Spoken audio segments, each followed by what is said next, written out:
신중호의 신중한 시선 앵커 브리핑을 시작하겠습니다. 간밤에 미 증시는 우리 시각으로 오늘 저녁에 발표될 소비자 물가 지수를 앞두고 눈치 보기 장세가 펼쳐졌습니다. 한편 이제 헤지 펀드들이 2011년 이후에 가장 많은 숏 포지션, 그러니까 하방 압력에 많은 계약을 체결했는데요. 오늘 저녁에 CPI가 나오면 아무래도 변동성이 높아질 것을 우려를 하는 것 같습니다. S&P 500 선물 숏 포지션이요. 32만 1천 건으로 2011년, 그러니까 미국의 신용 등급 강등 사태에 있었던 이후로 가장 많은 자금이 하방에 베팅을 했는데, 이렇게 보면 뭐 안 좋게 볼 수도 있지만 거꾸로 미국의 CPI가 생각보다 안정을 된다 하면 우리가 흔히 얘기하는 숏 스퀴즈, 즉 하방 압력에 있었던 자금들이 환매수해야 되기 때문에 오늘 저녁과 내일 아침의 시장 변동성은 조금은 크게 나타날 가능성도 있다는 점 주목하시면 될 것 같습니다. 그렇다면 이렇게 시장 하방 압력에 헤지 펀드들은 왜 이제 이렇게 베팅을 했을까요? 차트를 보면서 최근의 이슈들 그리고 시장 전체적인 아이디어들 말씀드리도록 하겠습니다. 이 차트를 보시면 최근에 안 좋게 보시는 분들, 비관론자들의 시각을 먼저 말씀을 드릴게요. 미국 은행들의 대출 기준 강화라고 얘기를 했습니다. 무슨 말이냐면 여기에 파란 선으로 보이시는 부분이 이렇게 올라오고 있다는 점 확인이 되실 텐데, 당연하게도 3월 달 그리고 긴축 이후에 미국의 은행들은 어떻게 했을까요? 대출 기준을 높였겠죠. 왜냐하면 기준금리도 올라가는 상황이고 더불어서 SVB 사태라든지 이 퍼스트 리퍼블릭과 같은 문제가 있었기 때문에 좀 깐깐하게 대출을 가져가려는 모습이 있었다라고 보시면 될 것 같고요. 그러다 보니까 이 대출이 올라가면, 대출 기준이 올라가면 어떻게 될까요? 대출에 나가는 양이 줄어들고 대출에 나가는 양이 줄어든다면 성장률, 미국의 성장률이 둔화될 수 있다는 이슈가 빠르게 부각이 되고 있는 겁니다.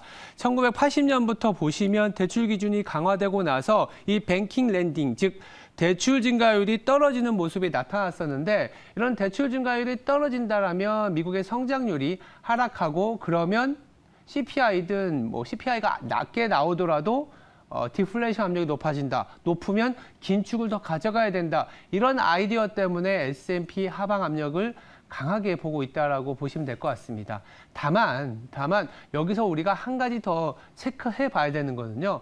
달러화의 방향입니다. 간밤에도요, 달러화가 0.4% 하락했습니다.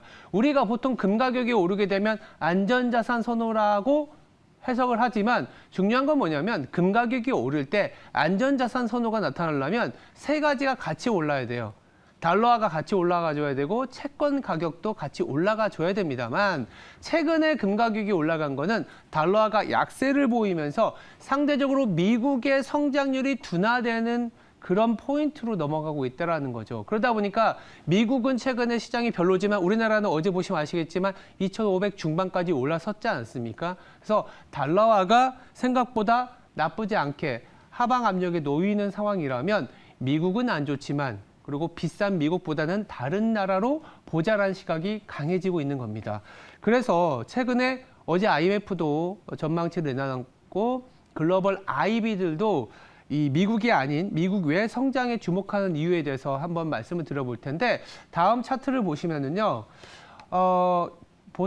보스턴 컨설팅에서 내놓은 차트인데 아마 이 다음 차트를 이제 올려주실 겁니다. 어떤 내용이냐면 유럽의 부실 자산들이 빠르게 내려오고 있다는 겁니다. 왜 유럽을 말씀드리냐면 미국이 아닌 나라들 하면 유럽하고 중국을 봐야 된다는 얘기인데, 유럽과 중국은 또 물동량이 상당히 많습니다. 근데 중국이 어디에 수출하나요? 유럽으로 수출하지 않습니까? 그럼 유럽의 소비력이 높아져야 되는데, 최근에 이 SVB가 크레딧 스위스로 전이되면서 상당히 우려했었던 부분은 뭐냐면 2010년대에 유럽의 위기에 대해서 다시 트라우마가 생기지 않겠냐라는 그런 걱정이 있었는데, 이 차트를 보시면 절대 그렇지 않다라는 거죠.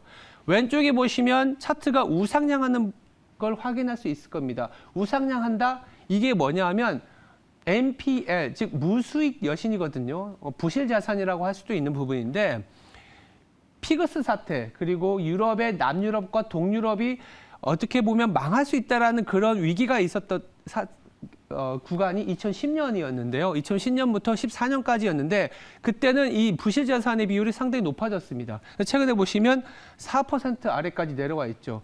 왜 유럽에 대해서 부실 자산 얘기하냐면 유럽은 영미 국가와는 다르게 은행을 통한 간접 대출의 비중이 높습니다. 은행이 건실해야만이 전체적인 유럽의 성장률을 가져갈 수 있는데 특히나 유럽 같은 경우에는 아까 말씀드린 것처럼 중국과의 거래 비중이 높고 더불어서 선박금융이라든지 시크릿컬을 관장하는 자금을 많이 은행권에서 담당하다 보니까 은행권에 부실 자산이 많다라고 하면 사실은 물동량이 떨어질 수가 있어요. 근데 미국이 최근에 문제를 일으킴에도 불구하고 이렇게 유럽의 부실 자산이 낮다 보니까 그래, 오케이. 미국은 그동안 너무 많이 올랐어. 이제 다른 나라 보자라는 시각이 강해질 수 있었다라는 겁니다.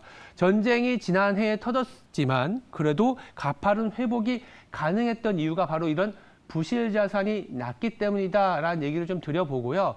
다음 차트에서 조금 더 말씀을 드려보면 이렇게 부실 자산이 낮은 상황에서 막대 그래프가 좀 어지러워 보이시겠지만 한마디로 100% 이상인 은행들이 많다라는 것, 즉 여기서 말씀드리는 막대 그래프는 1년 안에 갚아야 될 돈의 금액보다 더 많은 돈을 갖고 있느냐입니다. 100 이상이라는 거는 그거보다 더 돈을 많이 갖고 있다라는 거기 때문에 아까 부실 자산도 상당히 낮고 더불어서 유럽의 은행은 오히려 미국 은행들보다도 더 자본 확충 능력이 뛰어납니다. 그러다 보니까 크레딧 스위스 문제가 크게 확산이 되지 않고 있는 겁니다. 그래서 저는 어떻게 말씀드리냐면 그래 작년까지만 하더라도 미국 증시가 올라가면 조금 우리나라는 덜 오르고 말고 빠질 때는 더 강하게 반응을 했었는데 최근에는 미국 증시보다 오히려 우리나라의 퍼포먼스가 좋은 이유는 바로 이런 유럽의 안정성, 유럽이 상당히 잘 버텨주는 구간이기 때문이다라는 얘기를 드리고 있습니다. 마지막으로 아마도 우리나라 증시가 조금 더 힘을 받는 이유는 바로 이머징의 어떤 성장세 때문이 아닌가라는 얘기로 마무리를 해볼까 합니다. 간밤에 IMF에서도 시장 전망치를 바꿔서 얘기를 하고 있는데 세계은행 총재도 얘기한 게 올해 경제 성장률을 지난 1월에 1.7%였는데 2%로 상향 조정했습니다. 하향이 아니라 상향 조정했는데 그 상향 조정한 이유 중에 하나가 바로 이렇게 이머징의 성장률이 가파를 수 있다라고 보고 있습니다. 아시는 것처럼 중국이 코로나19 봉쇄 조치를 완화시키면서 빠르게 리오프닝을 갖고 가고 있는데요. 중국의 성장률이 높아지고 있고 그 카운터파트인 유럽의 안정성, 소비력이 탄탄하다 보니까 이렇게 이머징 중심으로 성장률이 높아질 수 있다고 하고 있고요. IMF에서도 2023년에 대한 중국의 성장률은 5.2%, 더불어서 인도 같은 경우에는 5.9% 성장할 것으로 보고 있습니다. 미국은 1.6% 성장률에 그친다라는 시각이기 때문에 이 차트를 고스란히 차이를 구해보면 달러와의 인덱스인데요. 이 차이가 벌어질수록 달러화가 약세로 갈 수 있다는 점을 내포하고 있습니다.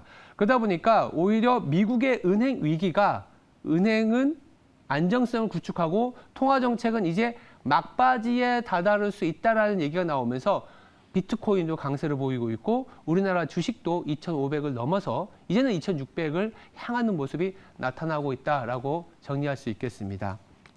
연초 이후에 2,500 돌파가 상당은 어려웠습니다. 근데 어느새 2,500 중반까지 외국인의 강한 매수세로 인해서 올라섰습니다. 외국인은 왜 샀을까요? 미국이 안 좋은데.